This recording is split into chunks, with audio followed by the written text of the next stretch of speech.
வணக்கம். ஆகாஷ்வாணி புதுச்சேரி செய்தி அறிக்கை வாசிப்பவர் சரவணகுமார். தேசத்தை கட்டியெழுப்பும் செயல்பாட்டில் இந்திய ஆட்சிப்பணி அதிகாரிகளுக்கு முக்கிய பங்கு உள்ளது என்று குடியரசுத் தலைவர் திருமதி திரௌபதி முர்மு கூறியுள்ளார்.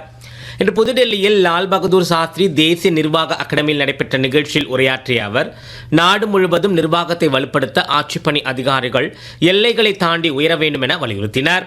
மேலும் மாநில மாவட்ட முன்னுரிமைகளுக்கு அப்பாற்பட்ட பொறுப்புகளில் உள்ள தடைகளை அகற்றி ஒத்துழைப்பை ஊக்குவிக்கும் ஒரு பரந்த தேசிய முன்னோக்கு தேவை என்றும் அவர் எடுத்துக் கூறினார்.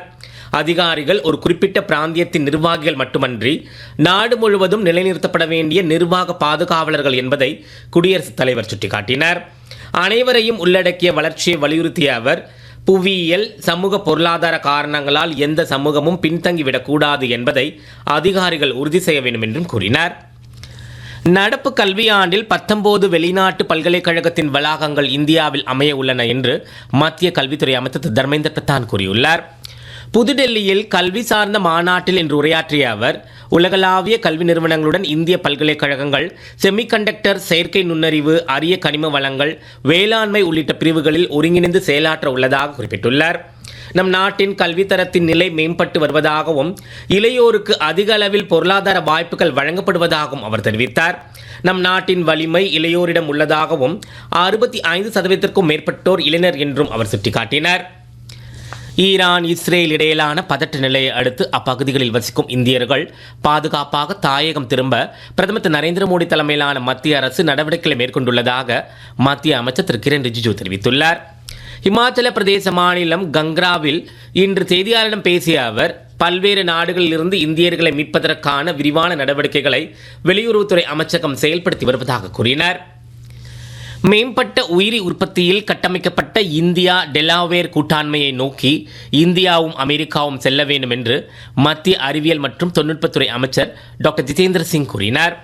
புதுடெல்லியில் இன்று டெலாவேர் ஆளுநர் மேட் மேயர் தலைமையிலான அமெரிக்க தூதுக்குழுவை சந்தித்து பேசிய அவர், ஆராய்ச்சி, உற்பத்தி, சுற்றுச்சூழல், ஸ்டார்ட் அப் உள்ளிட்ட துறைகளில் ஒத்துழைப்பு குறித்து விவாதித்தார்.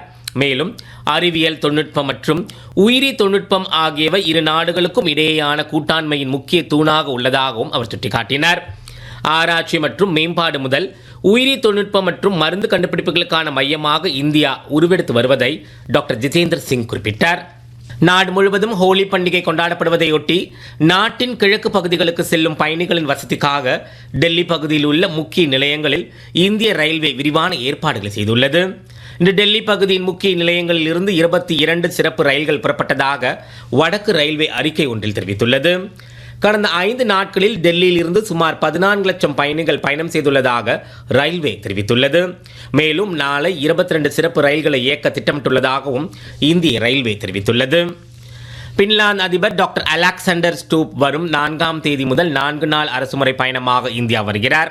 புதுடெல்லியில் நடைபெறும் 11வது ரெய்சினா உரையாடல் 2026இல் அவர் தலைமை விருந்தினராக பங்கேற்று சிறப்புரையாற்ற உள்ளார். பின்லாந்து அதிபர் டாக்டர் அலெக்சாண்டர் ஸ்டூப் இந்தியா வருவது இதுவே முதன்முறை என்று வெளியுறவு அமைச்சகம் வெளியிட்டுள்ள அறிக்கையில் தெரிவித்துள்ளது. இந்த பயணத்தின் போது பின்லாந்து அதிபரும் பிரதமர் திரு நரேந்திர மோடியும் பல்வேறு துறைகளில் ஒத்துழைப்பை வலுப்படுத்துவது குறித்து விவாதிக்க உள்ளனர். குடியரசுத் தலைவர் திருமதி திரௌபதி முர்மு, குடியரசு துணைத் தலைவர் திரு CP ராதாகிருஷ்ணன், வெளியுறவுத்துறை அமைச்சர் டாக்டர் ஜெய்சங்கர் ஆகியோரும் பின்லாந்து அதிபர் சந்திக்கிறார். புதுச்சேரியில் பிரதமர் திரு நரேந்திர மோடியின் வருகை குறித்து செய்தியாளரிடம் பேசிய நாடாளுமன்ற உறுப்பினர் திரு வைத்திலிங்கம், அரசு விழா என குறிப்பிட்டு பிரதமர் திரு நரேந்திர மோடி அரசியல் பேசி சென்றதாக கூறினார். தாழ்த்தப்பட்டவர்களுக்கு தேவையான எந்த திட்டத்தையும் அவர் அறிவிக்கவில்லை என்றும், முதலமைச்சர் திரு ரங்கசாமி மாநில அந்தஸ்து குறித்து கருத்தை அழுத்தமாக கூறியிருக்கலாம் என்றும் கூறினார். சந்திர கிரகணம் நாளை மதியம் 3:30 மணிக்கு தொடங்கி மாலை 6:47 மணி வரை நிகழ உள்ளதால் புதுச்சேரியில் உள்ள அனைத்து கோவில்களின் நடை காலை 11 மணிக்கு சாத்தப்பட்டு இரவு 7:30 மணிக்கு பரிகார பூஜைகளுக்கு பின் திறக்கப்படும் என்று அறிவிக்கப்பட்டுள்ளது. ஏனாமில் உள்ள ஜோதிராவ் பூலே PC விடுதியில் திரு சிவராஜ் மீனா ஆய்வு மேற்கொண்டார். CRPF வீரர்களின் 2 கம்பெனிகளைச் சேர்ந்த சுமார் 200 பேர் நாளை மறுநாள் ஏனாம் வரவுள்ளதையொட்டி இந்த ஆய்வு மேற்கொள்ளப்பட்டது.